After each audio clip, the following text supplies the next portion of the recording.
Hello, my name is Colleen McNeill.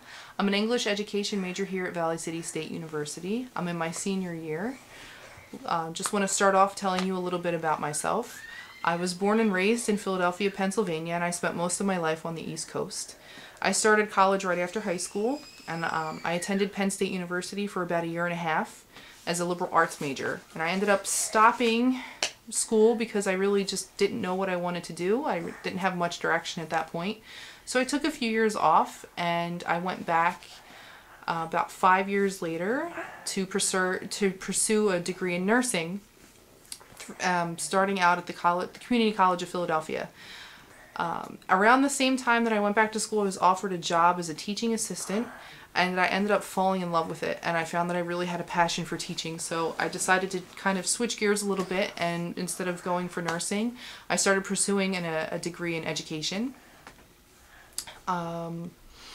While I was still at the Community College of Philadelphia, I ended up moving overseas to Egypt for a year, and I continued my education kind of part-time as a distance education student, just taking whatever classes I could online.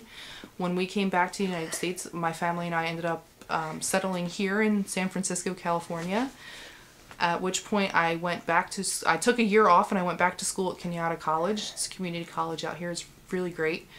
And when it came time for me to finally, transfer to a four-year university, I did a lot of research, and I decided on Valley City State because it's got a great reputation, and it's a university for educators. It's a really strong education program. I've been here for about 2 years now, and I'm, as a distance education student, and I'm really, really happy with it. I'm excited to graduate next fall, but I will miss it. A little bit more about me. I've been married for almost 13 years. My husband and I have two sons. Muhammad is 6 and Zayn is 1. And we've really, I've really enjoyed the move here to the West Coast just because the weather is beautiful and there's always something to do outside and so much to see, and it's just been really great so far. So I'm going to move into the poem here. The poem I'm going to share with you came about through a discussion board.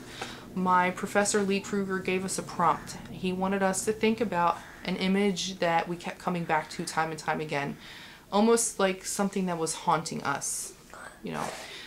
After I read the prompt, I immediately settled on an image that I thought I should use. It's kind of a downer. It's from the night that my grandmother died, but it's pretty powerful for me, and it is something that, even like 6 years later, it just kind of keeps coming back into my mind time and time again. I keep, flashing upon that image. So I used that for inspiration for the poem.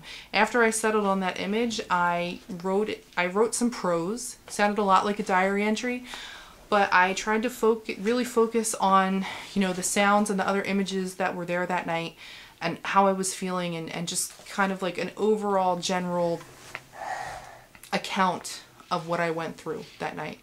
After which, I lifted some lines directly from the prose, and they ended up working. I had some really great things there with the imagery and some sonic elements that ended up here in the most recent draft. So I'm going to go ahead and I'm going to read the poem, and then I'm going to talk a little bit about what I have changed from earlier drafts. So the poem is called Dawn in the Night. The tinny voice of the DJ sets my nerves on edge. I reach over to turn off the radio. Talk of traffic seems inappropriate. It won't be long now. Mother paces back and forth. I will sit here, rubbing her cold hands and hoping it doesn't hurt. I look around a room that I know will be forever changed soon. Shallow, irregular breaths suggest rustling trees before a summer storm.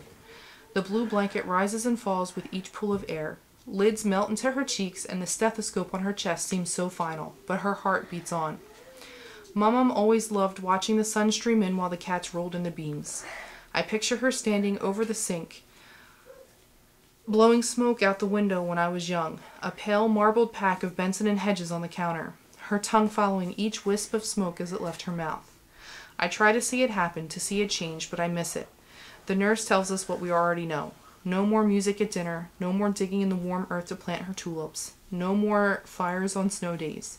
No more belly laughs in the living room, the room she died in. She hated a quiet house. Mother approaches. We should put her teeth in before she stiffens. I turn to climb the stairs to my mom's room, hesitating, wanting one last look. She's sunken in the bed that wasn't hers, gray skin and gray hair, mouth a gaping hole. I say goodbye. They take her in the night. I lay in her bed smelling her pillow. Mother comes up and we watch Roseanne on the TV Mom always fell asleep to. So most of the changes that I've made had to do with just information that didn't need to be there. I took out that my aunt was there. I took out that my son was there because it wasn't helping the poem at all. One of the best suggestions that I got was from Lee Kruger to make the poem a little bit more uniform. I had started out with the original first draft. The first 2 stanzas were 3 lines each, and then from there on there was no, there was no pattern really. The stanzas were however long they were, and the lines were however long they ended up. So I did go back and I kind of paid attention to that, and I made almost every stanza in the poem have 3 lines, so it was a little bit more uniform, and most of the lines are right around the same length. Most of the sonic elements were already there, so the rest of the changes really just had to do with line endings and breaks and punctuation. So far I'm very happy with the way that it's come out, and I'm very happy to share it with you. Thank you for listening.